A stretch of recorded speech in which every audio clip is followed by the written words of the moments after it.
how to administer CPR. High-altitude treks are full of adventure and thrill, but there are also chances of medical emergencies like a cardiac arrest. That's when knowing CPR becomes life-saving. CPR helps keep a person alive until medical help arrives. So let's go through the basics of giving CPR. If anyone in your trekking group has suddenly collapsed or showing signs of cardiac distress, here is what you need to do.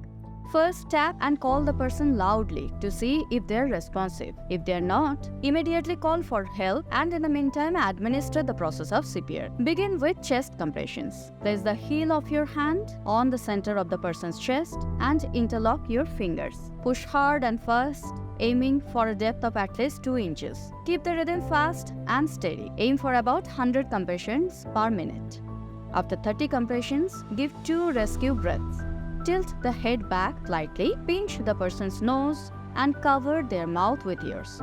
Give 2 slow breaths, ensuring their chest rises with each breath.